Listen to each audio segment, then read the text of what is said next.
आए दबी दबी मेरे करीब है तू, ये जानता हूँ मैं सदियों से जाना तुझको, पहचानता हूँ मैं तू ज़मीं तू आसमां, तू ही तो है मेरा जहां, मुझ में है तू तुझ में हूँ मैं, बस तू ही तू है मेरी जिंदगी जानम मेरी जान।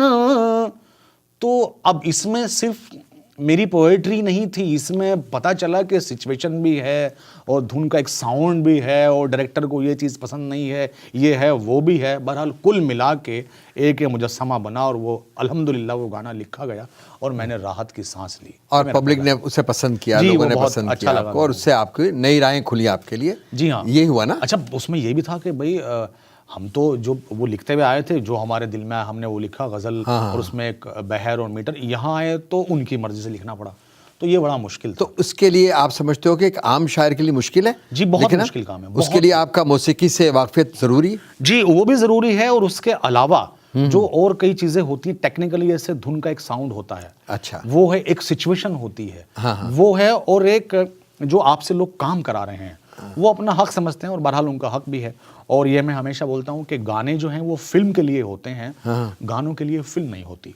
अच्छा, तो ये बहुत सारी चीज़ें उस एक धुन में जमा करके लिखना लोहे के नहीं फौलाद के चने चबाने जैसा काम है, मुश्किल है। बहरहाल एक वो क्राफ्ट है, जब वो आप उसमें माहिर हो जाते हैं तो फिर वो इजी होता है। शायरी का तो ये है कि आपके दिल में जो ख्याल आया आपने वो लिखा और बहुत मज़े के साथ, जैसा कल भी आपने सुना है, वो आप जो है पढ़ दिया। तो वो एक बहरहाल बहुत, तो जो आपका ट्रेनिंग पीरियड था वो कंप्लीट हो गया, अब आप आसानी से लिख लेते हैं? जी हाँ, अल्हम्दुलिल्लाह, अब वो उसकी मशक हो गई है। तो फिल्मों में इस तरह आप फिल्मी दुनिया के अंदर आए और फिर उसमें आपको जगह मिल गई, आपने जगह बना ली। जी, फिर उसके बाद एक के बाद एक फिल्में मिलती गई और फिर फाइनली 2010 में मुझे वो फिल्म मिली जिसके लिए मैं आया था, और वो थी गुजारिश। सनरेला भंसाली जी की फिल्म थी, ऋतिक रोशन और ऐश्वर्या उसमें थे। और मतलब वो इसलिए मेरे लिए वो फिल्म मील का पत्थर साबित हुई कि मैं जो करना चाहता था, अलग टाइप की पोएट्री और जो मेरा एक स्टाइल था, वो मुझे करने का उस फिल्म में मौका मिला। अच्छा, हमारे नाजरीन जो हैं वो ये भी चाहेंगे कि आप, खैर गीत तो लिखते हैं, एक बड़ी मशहूर गज़ल है आपकी कि फरा तुराज, मैं वो कज़ा समझ के मैं कज़ा, जी वही वाली जो गज़ल है, वो मेरे जहन से शेर निकल गया था उसका। जी। तो वो अगर हमारे नाज़रीन कोई बात नहीं, इस वक्त आपका और मेरा मुझे जहन बिल्कुल एक साथ काम कर रहा है, आप मेरे जहन को अपना ही समझे। वो उसमें इतनी खूबसूरत गज़ल है, मुझे बहुत पसंद है और मैं चाहता हूँ कि हमारे नाज़रीन जी बिल्कुल, मैं तो उसके लिए जी मैं बिल्कुल हाजिर। उसके बाद मैं एक दो गाने भी आपको सुनाऊंगा। हाँ ज़रूर, क्योंकि मैं जिस फील्ड में काम कर रहा हूँ मेरा ज़्यादा वक्त वहीं गुजरता है, और जितना भी वक्त मुझे फिर मिलता है तो मैं मुशायरों में, और जो लोग मुझे इज़्ज़त से बुलाते हैं, हालांकि मैं कोई बहुत बड़ा शायर नहीं हूँ, मैं एक तालिबे इल्म हूँ, और जितना भी वक्त मुझे मिलता है मुझे लोग बुलाते हैं। कसर नफ्सी से काम नहीं ले रहे आप कुछ? नहीं बिल्कुल, मैं ये सच्चाई है। मैं हमेशा बोलता हूँ कि अल्लाह ने मुझे जिस इज़्ज़त से और जिस मकाम से अभी नवाजा है, मैं उसके लायक बिल्कुल नहीं हूँ, मैं डिज़र्व नहीं करता। मुझसे अच्छे अच्छे लोग, अच्छा लिखने वाले, अच्छा पढ़ने वाले, अच्छा कहने वाले लोग पड़े हुए हैं। बस ये अल्लाह का ख़ास मेरे ऊपर एक ख़ास करम है। जी, तो बस उसी करम के हवाले से ये गज़ल के 2-3 शेर मैं आप तक पहुँचा रहा हूँ कि अजीब शख्स है शिकवों पे मुस्कुराता है, अजीब शख्स है शिकवों पे मुस्कुराता है, खामोश रहे के मेरे दर्द को बढ़ाता है। मैं लौटता हूँ थकन लेके जब ज़माने की, तेरा ख्याल थपक कर मुझे सुलाता है। और वो ख़ास शेर जिसके लिए ये गज़ल लिखी गई है कि क़ज़ा समझ के मैं रातों को जाग लेता हूँ, क़ज़ा समझ के मैं रातों को जाग लेता हूँ, तुम्हारा जिक्र अगर दिन में छूट जाता है कभी तो पूछ। और इसका ये भी एक अच्छा शेर है कि अजीब कश्मा कशे इश्क है मेरे अंदर। वैसे देखने में दिखाई देता है जो चीजें हैं, आप पूछिएगा फिर मैं बताऊंगा उसको। अजीब कश्मा कशे इश्क है मेरे अंदर, खुशी मनाऊं तो गम मुझसे रूठ जाता है कभी तो पूछ। और मक्ता भी मैं सुनाऊंगा क्योंकि वो ज़रूरी है, उसमें वो ख़ास मतलब चीज़ है जिसके लिए गज़ल जिस चीज़ों से और बहुत जो मुझे इस तरफ मतलब गज़ल की तरफ जिन चीज़ों ने मुझे राग़िब किया धकेला, तो वो मक्ते में है कि तू राज़ मुझ में न जुगनू न चांद तारे हैं, तू राज मुझ में न जुगनू न चांद तारे हैं, ये उसका प्यार है जो मुझ में जगमगाता है कभी तो पूछ। अब पूछे सर। हाँ, ये बहुत आपने खूबसूरत गज़ल सुनाई। नाज़रीन, मुझे यकीन है आप लोगों को बहुत पसंद आई होगी। तुराज हमारे साथ हैं यहाँ पर, आप लोग कहीं ना जाइएगा, हम छोटा सा वक्फा लेते हैं, फिर वापस आते हैं इंशाल्लाह, आपसे फिर गुफ्तगू होती है।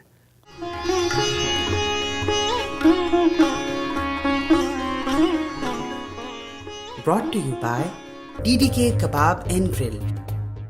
वेलकम बैक नाज़रीन, तुराज हमारे साथ हैं। आइए गुफ्तगू का सिलसिला जहाँ से टूटा था वहीं से शुरू करते हैं। तुराज, एक सवाल बनता है कि आपका जो बैकग्राउंड है वो तो एक किसान घराने से है, आपके वालिद किसान थे जैसा आपने पहले मुझे बताया, तो फिर ये शायरी का रुझान कैसे हुआ, किस तरह आए, इसमें कुछ इस पर रोशनी डालिए। जी बिल्कुल, ये बड़ी फ़नी सी बात है। फ़नी क्या, ये सच्चाई है, हकीकत है, और इसमें एक ह्यूमर है क्योंकि ये सच्चाई है। मैं पिछले 2002 से यानी 16 सालों से मैं मुंबई में काम कर रहा हूँ और शायरी भी कर रहा हूँ। अभी पिछले 4 सालों से मैं 4-5 सालों से मुशायरों में भी जाता हूँ और अल्हम्दुलिल्लाह बहुत इज़्ज़त मिल रही है और मुझे लग रहा है कि वाकई में कुछ कहीं 1-2 शेर कह रहा हूँ और उसी के ज़रिए मुझे लोग मोहब्बत दे रहे हैं। तो मैंने बड़ी गौर किया कि मेरे ख़ानदान में, मेरे गाँव में, मेरे उस पूरे एतराफ़ में जहाँ मैं पला बढ़ा, कोई शायरी से कोई लेना देना, आर्ट से कुछ लेना देना नहीं था। तो मैं बहुत इसके लिए फ़िक्रमंद था कि कोई ऐसे अगर मुझसे पूछेगा तो मैं जवाब क्या दूंगा, ये आई कहाँ से। तो मैं खोजता रहा और बड़े सामने की बात थी। अभी 2 साल पहले राज खुला कि मेरी अम्मी का नाम जो है वो काफ़िया खातून है। वाह! तो काफ़िया एक शायरी में जो उसकी तो बड़ी अहमियत है भाई, काफिया के बगैर काफिया के गज़ल हो ही नहीं सकती। तो मुझे पता चला कि उसका अच्छा नाम जो हम रखते हैं, अच्छे नाम इसलिए रखते हैं कि उसके असरात आदमी के खून में होते हैं। तो उस काफ़िए के जो असरात हैं वो मेरी अम्मी के खून में थे और वो वहाँ से मुझ में ट्रांसफ़र हुए। तो पता चला कि मुझे तो शायर बनना ही था, मुझे तो राइटर बनना ही था, क्योंकि ये तो अम्मी जो है वो लेके आई थी। तो ये वजह रही जो है वो शायरी, सच्ची बात तो यही है, ये वजह। फिर उसके साथ साथ जब अल्लाह किसी से कोई काम लेना चाहता है, उसको आगे बढ़ाना चाहता है किसी भी फील्ड, तो फिर राह खुल जाती है, तो फिर वो स्क्रीन प्ले लिख देता है। सबसे बड़ा राइटर तो वही है, सबसे बड़ा शायर वही है, सबसे बड़ा राइटर वही है। तो फिर उसने एक स्क्रीन प्ले लिख दिया और उसी तरह की मेरे आसपास चीज़ें हुई और जिन्होंने मुझे फिर उस तरफ जो है वो पुश किया और मैं फिर आगे बढ़ता गया और लिखता गया। अच्छा, आप माशाल्लाह जवान हैं, शोहरत मिली आपको, इतनी अच्छी शायरी करते हैं जी, आपको दुनिया जानती है, तो कैसा महसूस करते हैं? जी बहुत अच्छा लगता है, बड़ी खुशी होती है, लेकिन यकीन माने कि यहाँ तक पहुँचने में कुछ चीज़ें छूट भी गई हैं। अच्छा। जो मुझे लगता है कि जिन पे मेरा हिस्सा था, जैसे मैं बहुत ज़्यादा अपने घर नहीं रह पाया। अच्छा। मैं अपने घर वालों के साथ, अपनी अम्मी के, अब्बा के और भाई बहनों के साथ जो है वो रहना चाहता था। वो चीज़ें कहीं ना कहीं मिस हो गई, छूट गई। और ऐसी बहुत सारी चीज़ें हैं कि जो छूट गई इस आगे बढ़ने के चक्कर में। और बहरहाल मुझे बढ़ना भी था और ये मेरे साथ होना ही था। ये हर क्रिएटर का एक हिस्सा होता है, क्योंकि वो खुद के लिए नहीं पैदा होता, मुझे ऐसा लगता है, वो लोगों के लिए पैदा होता है। तो मुझे भी ये लगा कि शायद जितना हक़ था मेरा उन चीज़ों पे, मुझे वो मिली। और फिर मुझे किसी को कुछ चीज़ें देनी थी, इस दुनिया को, सुनने वालों को। तो बहरहाल मैं फिर वो, अगर लेने में रहता तो फिर देने में कब आता। तो मैं फिर लेने से मैं थोड़ा सा चूक गया और इधर आया, और फिर मैं वो चीज़ें आज डिलीवर कर रहा हूँ, लोगों को दे रहा हूँ, जो अल्लाह ने मुझे लोगों के लिए दी है। अच्छा, ये बताइए मुझे, इश्क के मुतालिक क्या ख्याल है? जी देखिए, इश्क से आपकी इश्क जो है वो शायरी से है, या कोई शख्सियत भी ऐसी है जी, जिससे आपने इश्क किया और उसको कुछ देने की कोशिश जी की? बिल्कुल, ऐसी शख्सियत भी हैं। और देखिए क्या होता है कि शायर या क्रिएटर बहुत ही सॉफ्ट दिल इंसान होता है, और उसे बहुत जल्दी प्यार भी हो जाता है चीज़ों से, और इसीलिए उसे अपनी चीज़ों से ही प्यार होता है। और मुझे भी लोगों से प्यार हुआ है, और हर चीज़ से उससे प्यार है जो जो जो प्यार करती है। तो मेरे साथ भी अब नाम तो मैं लूँगा नहीं, बस 4 लाइनें मैं पढ़ूँगा कि ज़िंदगी नाकामियों के नाम हो, इससे पहले कोई अच्छा काम हो, वाह। और इसलिए गुमनाम रखा है तुझे, क्यों तू मेरे नाम से बदनाम हो। वाह। तो मैं किसी को बदनाम करना नहीं, नहीं नहीं, चाहता, हालांकि आप नाम है मेरे पास, जी, जी। और एक दो नहीं कई नाम है, फिर वो आगे सिलसिला चलेगा। तो खैर, बहरहाल मुझे खुशी इस बात की है कि मैंने इश्क किया, और वो इश्क जो है वो मेरे काम में भी आपको दिखेगा। तो फिर एक बात कहूँगा, हालांकि इस नाम को छुपाने में बड़ी दिक्कतें होती हैं। मेरा एक शेर है कि इश्क का बोझ उठाते हुए थक जाते हैं, वाह। हम तेरा नाम छुपाते हुए हुए थक जाते हैं। बस मैं यही कहूँगा। मेरी एक फिल्म आई थी लास्ट ईयर 16 में, बाजीराव मस्तानी, उसका एक गाना था, अगर आप कहें तो मैं उसे हाँ, हाँ, गा ज़रूर, सकता हूँ। उसमें वो सारी चीज़ें मिलेंगी आपको। अरिजीत ने वो गाना गाया था, संजय लीला भंसाली जी ने वो गाना कंपोज किया था, और मैंने लिखा था। गाने के बोल हैं इस तरह था वो गाना कुछ, तुझे याद कर लिया है आयत की तरह, वाह। कायम तू हो गई है रिवायत की तरह, मरने तलक रहेगी, मरने तलक रहेगी तू आदत की तरह, तुझे याद कर लिया है, तुझे इसका अंतरा था, मेरे दिल की राहतों का तू जरिया बन गई है, तेरे इश्क की मेरे दिल में एक ईद मन गई है, तेरा जिक्र हो रहा है, तेरा जिक्र हो रहा है इबादत की तरह से, तुझे याद कर लिया है। वाह जी, वो ये था।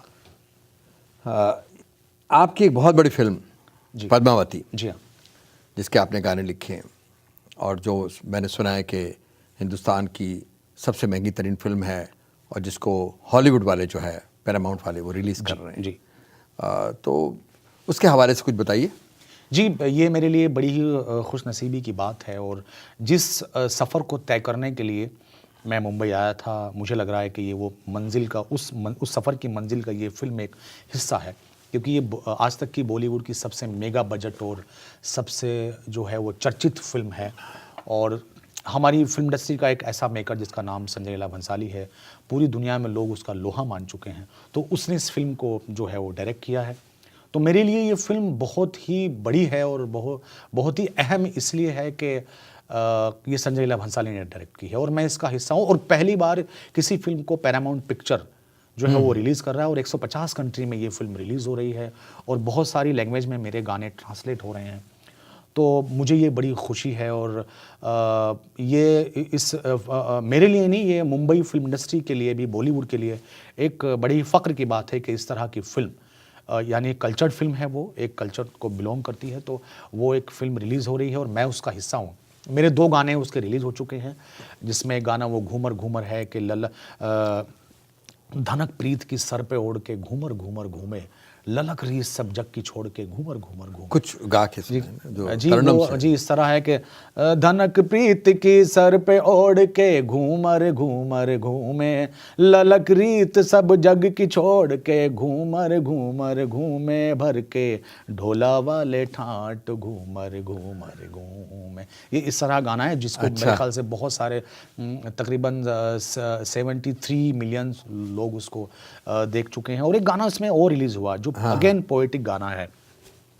वो गाना ये है, एक मैं हूँ एक दिल है, सॉरी एक दिल है एक मैं हूँ, एक जान है, दोनों तुझ पे कुर्बान है। एक मैं हूँ एक ईमान है, दोनों तुझ पे कुर्बान है। मेरे इश्क के हर मकाम में, हर सुबह में, हर शाम में एक रुतबा है, एक शान है, दोनों तुझ पे कुर्बान। इस तरह करके वो है, तो एक बहुत ही पोएटिक गाना जी है।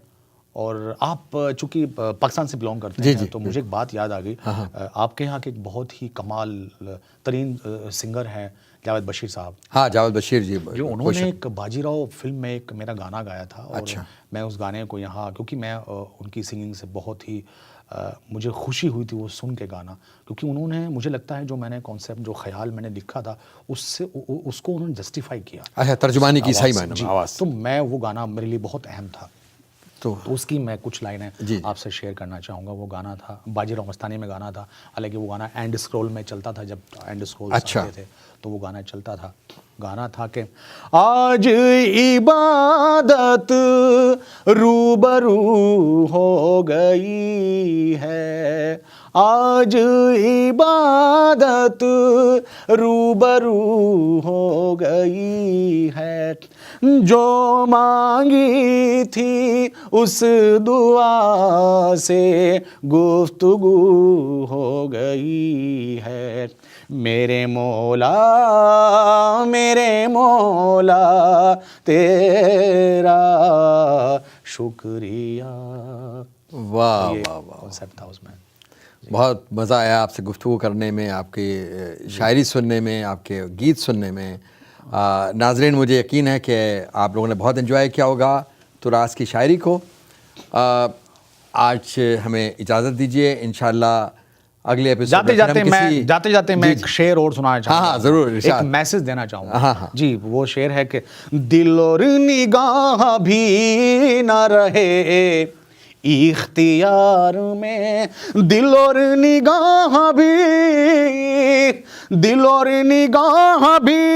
न रहे इख्तियार में, पत्थर का हो गया हूँ तेरे इंतजार में। शुक्रिया। हाँ, बहुत बहुत शुक्रिया आपका जनाब, आप हमारे स्टूडियो में तशरीफ़ लाए तुराज। और नाज़रीन, इजाज़त दीजिए, मुझे यकीन है आपको बहुत पसंद आया होगा प्रोग्राम। नेक्स्ट वीक इंशाल्लाह फिर आपसे मुलाकात होगी। अल्लाह हाफिज़।